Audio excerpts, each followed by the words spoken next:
नमस्कार। खबर प्रधान देख रहे सभी दर्शकों का बहुत बहुत स्वागत है और मैं हूं आपके साथ संगीता श्रीवास्तव।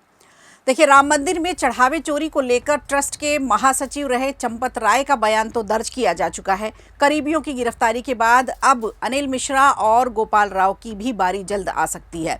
आज अभियुक्तों की रिमांड भी खत्म हो रही है और इन्हें कोर्ट में पेश किया जा सकता है। चंदा चोरी विवाद पर जांच लगातार आगे बढ़ रही है। इसी बीच अयोध्या बार एसोसिएशन ने भी आरोपियों की पैरवी करने से इनकार कर दिया है।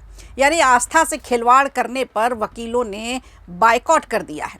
इधर दान में कथित गड़बड़ी के मामले में सुप्रीम कोर्ट ने फौरन सुनवाई से फिलहाल इनकार किया है। हालांकि अदालत ने याचिकाकर्ता को सलाह दी है कि कोर्ट की रजिस्ट्री के सामने एक पत्र देकर बताए कि इस मामले में तत्काल सुनवाई क्यों जरूरी है। इसके बाद अदालत जल्द सुनवाई की मांग पर विचार करेगी। हर रोज नए मोड़ पर यह विवाद पहुंच रहा है। कई लोग आरोपी बनाए गए हैं, कई आरोपियों की गिरफ्तारी हो चुकी है, बड़े अधिकारियों से भी पूछताछ हो रही है, यहां तक कि बैंक के लोगों से भी पूछताछ हो रही है और पुलिस अब हर कड़ी को जोड़ने में जुटी हुई है। एक खबर आई है, बहुत प्रेशर के बाद नैतिक आधार पर चंपत राय ने पद से इस्तीफा दे दिया था। सबसे बड़ी बात, राम मंदिर चढ़ावा चोरी मामले में चंपत राय का स्टेटमेंट अब लिया जा चुका है और अब बारी है गोपाल राय और अनिल मिश्रा की। इस मामले में करीब 140 लोगों के बयान अब तक दर्ज किए जा चुके हैं, जबकि अनिल मिश्रा और गोपाल राव का बयान अभी दर्ज नहीं हुआ है, लेकिन जल्द ही इनकी बारी आ सकती है। चंपत राय श्री राम जन्मभूमि तीर्थ क्षेत्र ट्रस्ट के महासचिव रहे हैं। जानकारी के मुताबिक बंद कमरे में कई घंटों की पूछताछ हुई। इस दौरान पुलिस ने चढ़ावे की गिनती, वहां की सुरक्षा व्यवस्था, दान की प्रक्रिया, दान में जो भी रुपया पैसा और सोना चांदी के जो गहने हैं वो आते हैं, उसकी कैसी क्या व्यवस्था रहती है और उससे जुड़े कई अहम सवाल पूछे गए हैं। सूत्रों के मुताबिक पुलिस सिर्फ चंपत राय तक ही नहीं रुकी, ट्रस्ट के दूसरे पदाधिकारियों और कर्मचारियों के भी बयान दर्ज किए गए हैं। जांच एजेंसी अब ये पता लगाने में जुटी है कि मंदिर में आने वाला चढ़ावा कैसे इकट्ठा किया जाता है और उसका किस तरह से निस्तारण होता है, किस तरह से पूरी व्यवस्था है, गिनती कैसे होती है, उसे बैंक में किस प्रक्रिया के तहत पहुंचाया जाता है, कौन लोग हैं जो लेकर के जाते हैं, बैंक में जो अधिकारी हैं उनसे भी बातचीत की जा रही है और उनसे उनके भी बयान दर्ज किए जा रहे हैं। इसी कड़ी में पुलिस की एक टीम अयोध्या धाम स्थित स्टेट बैंक ऑफ इंडिया की शाखा भी पहुंची।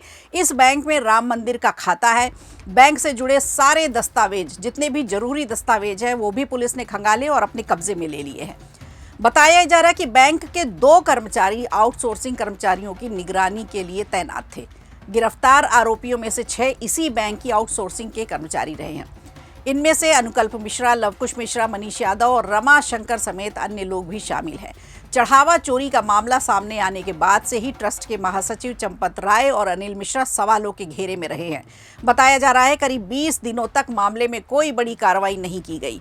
चंपत राय से सवाल इसी बात पर उठाया जा रहा है कि जब उन्हें पता चल गया था कि चोरी हो रही है तो उन्होंने एफआईआर क्यों नहीं दर्ज कराई। बाद में दोनों पदाधिकारियों से इस्तीफा भी मांग लिया गया, लेकिन शुरुआत में उन्होंने इस्तीफा नहीं दिया था। जब दबाव बढ़ा तब जाकर के उन्होंने इस्तीफा दिया। ट्रस्ट के कोषाध्यक्ष गोविंद देव गिरी ने इस संबंध में पत्र भी जारी किया। हालांकि उसमें यह भी लिखा गया कि इस्तीफे पर ट्रस्ट की अगली बैठक में चर्चा होगी। यहीं से नए सवाल उठने लग गए, क्योंकि ट्रस्ट की अगली बैठक 11 जुलाई को रखी गई।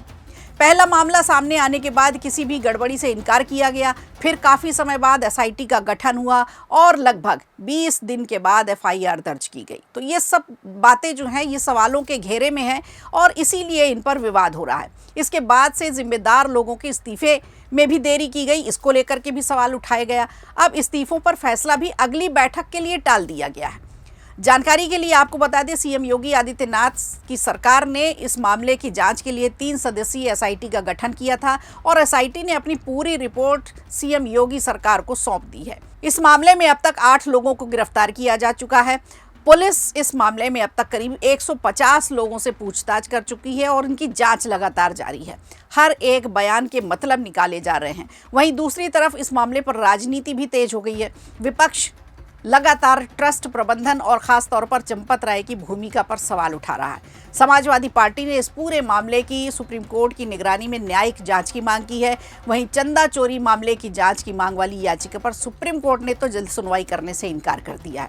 चंदे की हेराफेरी को लेकर कोर्ट की निगरानी में सीबीआई की एसआईटी से जांच की मांग की गई है। इस मामले में उत्तर प्रदेश सरकार पहले से ही एक एसआईटी गठित कर चुकी है। तो अब सभी की नज़र इस बात पर टिकी हुई है कि आने वाले दिनों में जांच किस दिशा में जा रही है और जो नए खुलासे होने वाले हैं वो किस किस तरफ उंगली उठाने वाले हैं, कौन कौन लोग ऐसे हैं जो इस जांच के दायरे में आने वाले हैं। इसी पर सबकी निगाह है। इस पूरे मामले में आगे की कार्रवाई क्या होती है, इसके लिए आप हमारे साथ जुड़े रहिएगा। खबर प्रधान न्यूज़ चैनल को अगर जिसने भी सब्सक्राइब नहीं किया है, प्लीज़ इसे सब्सक्राइब कीजिए और हमारा हौसला भी बढ़ाइए। वीडियो अच्छा लगा हो तो लाइक कीजिए, शेयर कीजिए और कमेंट बॉक्स में हमें ज़रूर बताइए।